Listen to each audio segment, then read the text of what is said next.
अमरावतीतील सार्वजनिक बांधकाम विभागातील कथित बेनामी कामे आणि भ्रष्टाचाराच्या आरोपावरून राज्य अभियंता संघटना आक्रमक झाली आहे।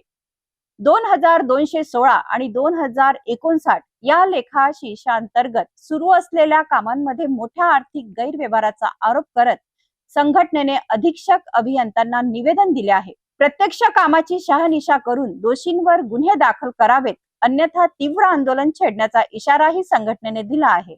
अमरावतीतील सार्वजनिक बांधकाम विभागातील कथित बेनामी कामांवरून राज्य अभियंता संघटना आक्रमक झाली आहे। 2016 आणि 2059 या लेखाशी अंतर्गत मंजूर करण्यात आलेल्या कामांमध्ये मोठ्या प्रमाणात आर्थिक गैरव्यवहार झाल्याचा आरोप संघटनेने केला आहे।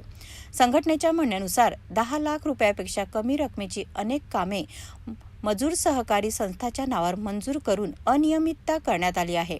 गरज नसताना भक्कम भिंती पाडून नव्याने बांधकाम करणे तसेच सुस्थितीतील पेव्हिंग ब्लॉक काढून नवीन ब्लॉक बसवण्यासारखे प्रकार घडत असल्याचाही दावा करण्यात आला आहे।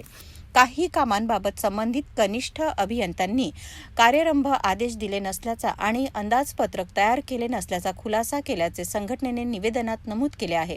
मागणी असं आहे की आम्ही एनसीसी कॅन्टीन जे आहे आर्मीचं कॅन्टीन इथं आलो होतो, तर इथं जे देखभाल दुरुस्तीचे बांधकामाचे कामं आहे हे पाहण्यासाठी आम्ही आलो होतो। आम्ही जिल्ह्यातले सगळे सुशिक्षित बेरोजगार अभियंते आहोत जे बांधकामाचं काम करतो सार्वजनिक बांधकाम विभागामार्फत।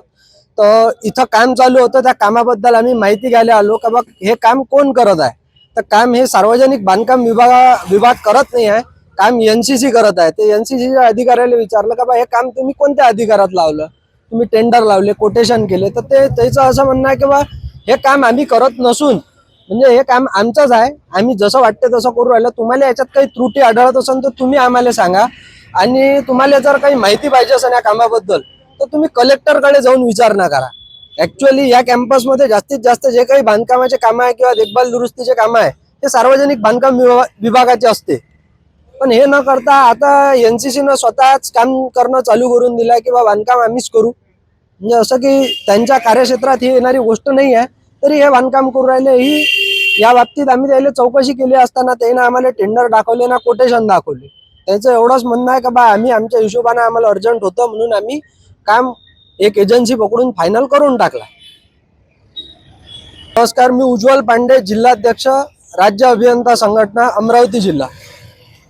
प्रलंबित देयकाची प्रत्यक्ष पाहणी करूनच मंजुरी द्यावी, अनधिकृत कामे तात्काळ बंद करावी, तसेच संबंधित अधिकारी, कर्मचारी आणि कंत्राटदारांवर कठोर कारवाई करावी अशी मागणी करण्यात आली आहे। मागण्यांकडे दुर्लक्ष झाल्यास राज्य अभियंता संघटनेच्या वतीने तीव्र आंदोलन छेडण्यात येईल असा इशाराही निवेदनातून देण्यात आला आहे। सार्वजनिक निधीच्या वापराबाबत करण्यात आलेले हे आरोप अत्यंत गंभीर स्वरूपाचे आहेत। या प्रकरणी प्रशासन काय भूमिका घेते, चौकशी होईल का आणि दोषींवर कारवाई होते का, याकडे आता सर्वांचे लक्ष लागले आहे। या प्रकरणातील प्रत्येक घडामोडींवर सिटी न्यूजची नजर कायम राहील। नमस्कार।